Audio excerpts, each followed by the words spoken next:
and welcome to another episode of B2B Outbound Marketing and Sales Automation series. For today, we have a really exciting software that we wanted to share with you guys, and it's BizProspex. And actually, we have Murtaza here, who's going to tell everything about it. Murtaza, welcome to the show. Hi, Dancho. Thank you for having me. No, the pleasure is always ours because we're really excited to share different automation tools to our listeners and show them that, with some automations, they can make their life easier. So before we dig into the depth of how your automation tool can help, Murtaza, maybe it's a good idea to give us a bit background about who you are, what you do, and how did you actually got the idea about the BizProspex? Sure, thank you. I'd be more than happy to take you through the journey. So I've been a data steward when I started my career back in 2011. So I spent 2 years as a data steward in a company in Bombay, working in the data cleaning department, helping our company get access to high quality data. After spending 2 years, I decided it was time to take things to the next level, and entrepreneurial bug was always there in me when I was in college. So I decided to try my hands in building a couple of small software. So we built a software for retail, we built a couple of software for manufacturing, nothing worked out. So we started offering data as a service because data was something I knew that was upcoming, and I knew that it had the potential to, make me a good living in the future.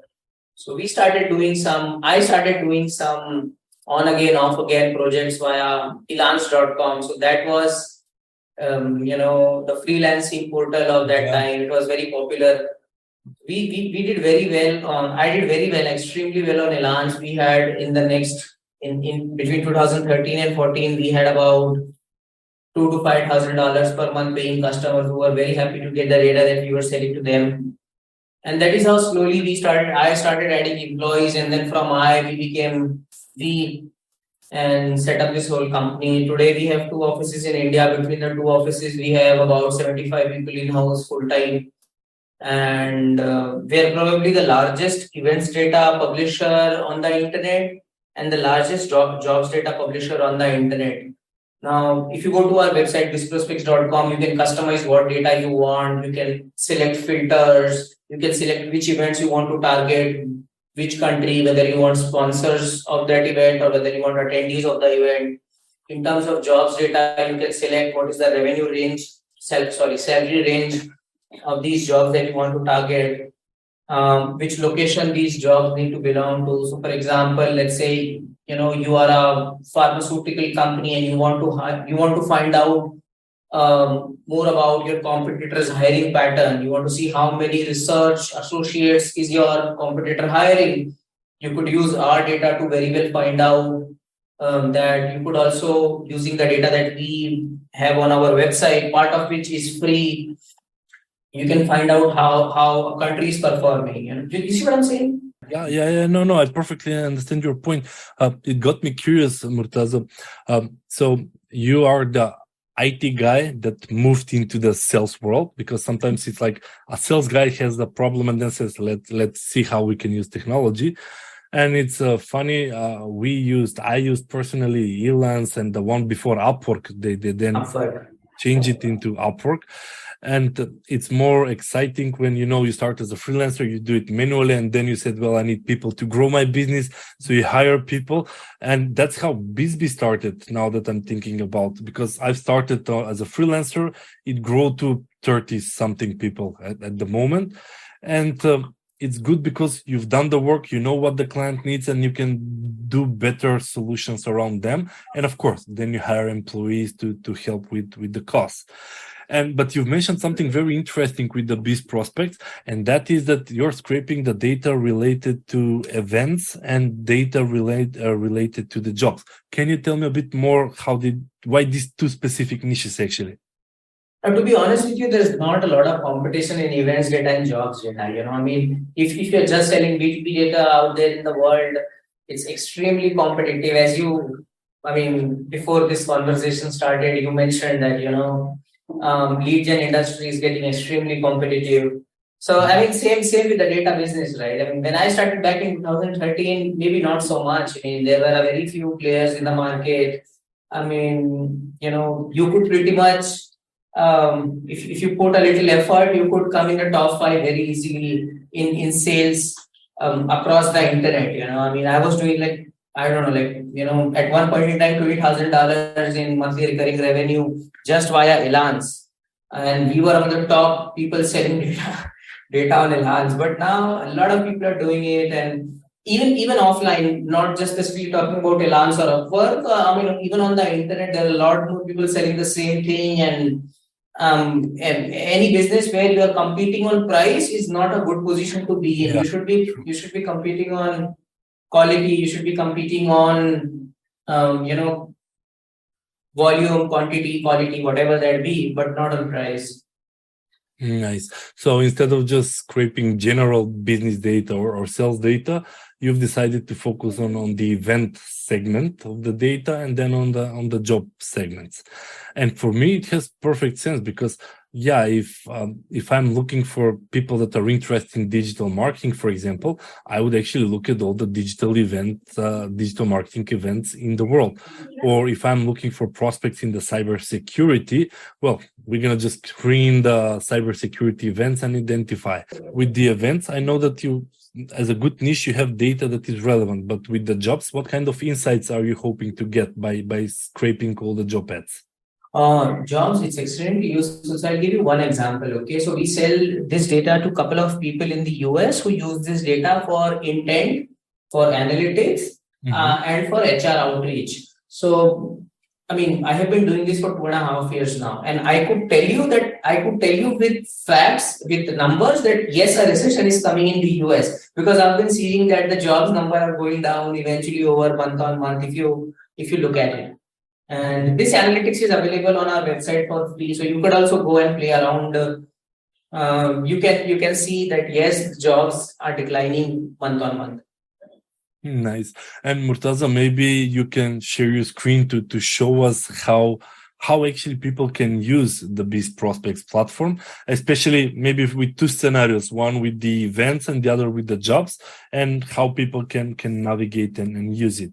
So this is our website. I'll show you the jobs feed data, the events data, and one more thing I believe should be of good use to you is the worldwide funding data, which I believe is here.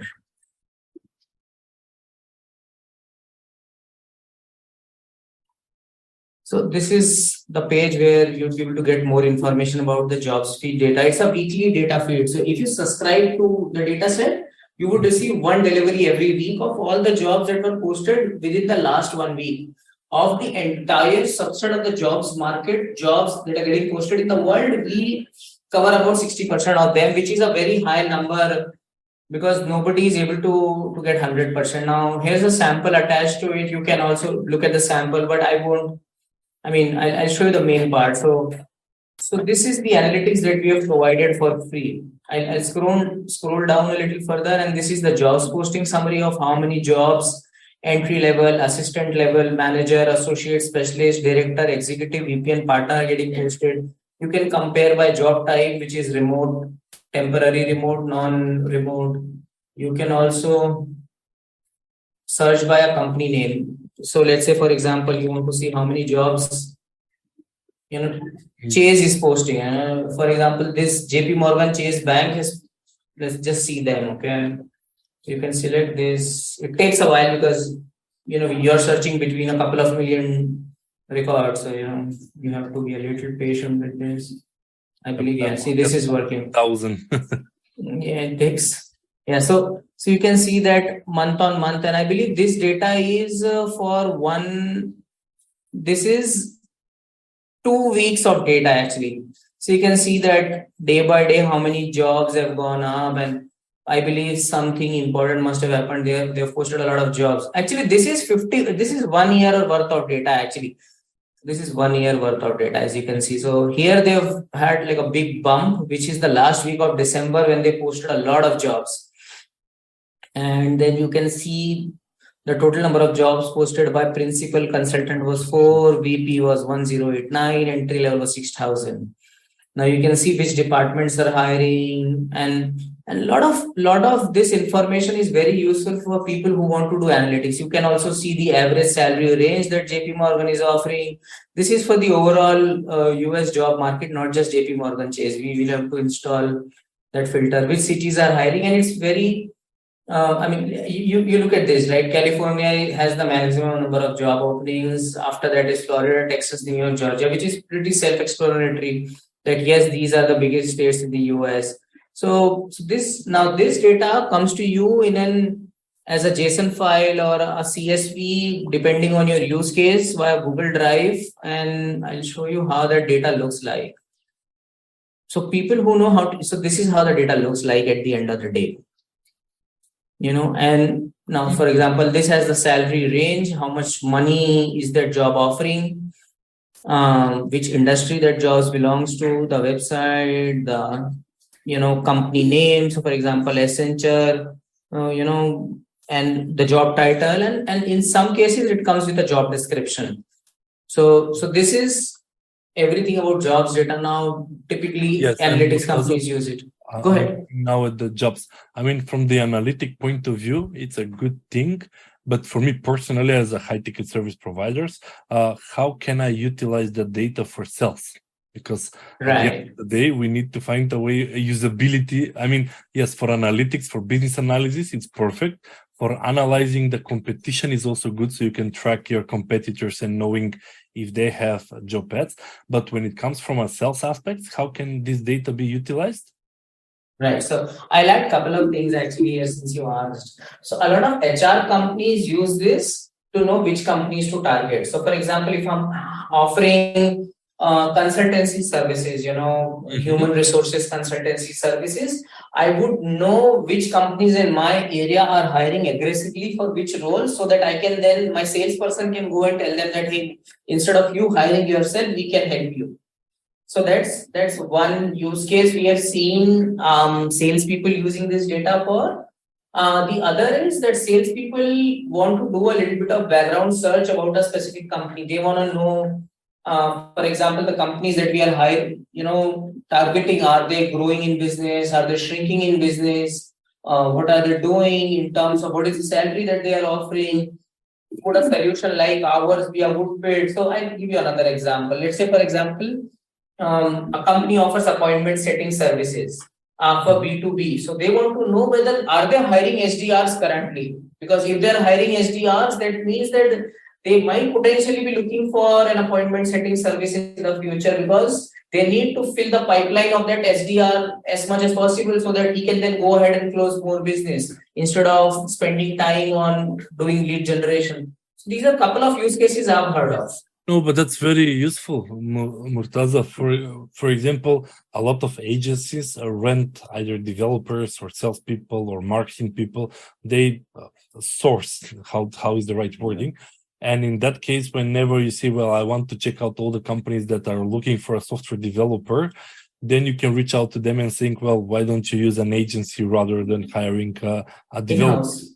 Or the other example that you put really resonated was that, well, if you plan on hiring 20 SDRs, I have a software for calls, for any tools that the SDRs will need. So this is the intent that you were talking about, that based on the job ad, you can estimate what is the intent and what are their upcoming needs, so you can start reaching out to them with that specific thinking in head. If you also help whether they got funding, that would help me as well, because if I know that they've recently got some funding, that's the right time for you to reach out to them. But that is perfect then. That means that based on the job ads, you're able to, even for consultants, you can say, well, if they are introducing new platform, they need few people, but they're going to need consultants in that field. So you can reach out to them as well, which is perfect. Totally. So you mentioned funding. So I'm going to just add one more thing. So we also have funding data as a separate weekly feed. So we are tracking every single company that is receiving funding. If you allow, I'll share my screen and show you that as well. Yeah. That part, and then we can look also about the events in order to have time for all three. Couple of minutes. So this is the worldwide funding data feed. Again, this is a weekly feed. Every week we deliver the data in your inbox.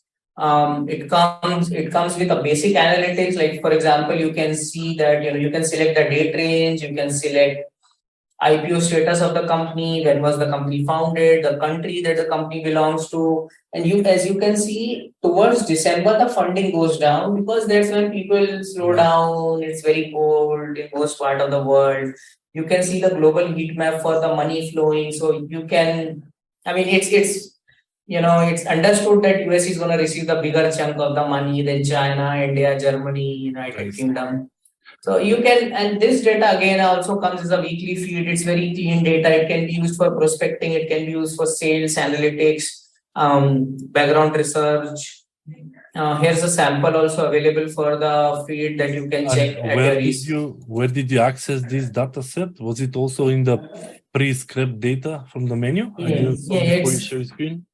It's under product, jobs feed data, pre-script data, worldwide funding, and Zuba address appending solution. Nice. Got it. That sounds even amazing because then you're able to actually just export everybody that got funding. And the third part, I was also curious about the events because you also mentioned that is a very nice scenario when you know that people that have been on a particular event. If you can just share us about how that works. So, for example, you are targeting an event which caters to National Products Expo that is happening somewhere this year. So I'll show you how this actually works out. So there are 1,900 people we know that are exhibited to this event. Yes. And I don't know where this event specifically is happening because we cover about this is happening in the US. And 136 countries are participating, 20 plus industries and 2,800 plus companies are coming. And then you can also download a sample. You'll have to fill in your information, but you can see the sample here. And it comes with direct contact information as well. These are a couple of the vendors that are on the list. These are companies that are sponsoring the event. The data comes with the company name, the contact, the person name, the job title of the person, the address, the country, city. Yeah, you can see a sample here actually. I'm sorry, I didn't know. So this is National Products Expo West happening in 2023. You can see all this information comes when you buy this data set.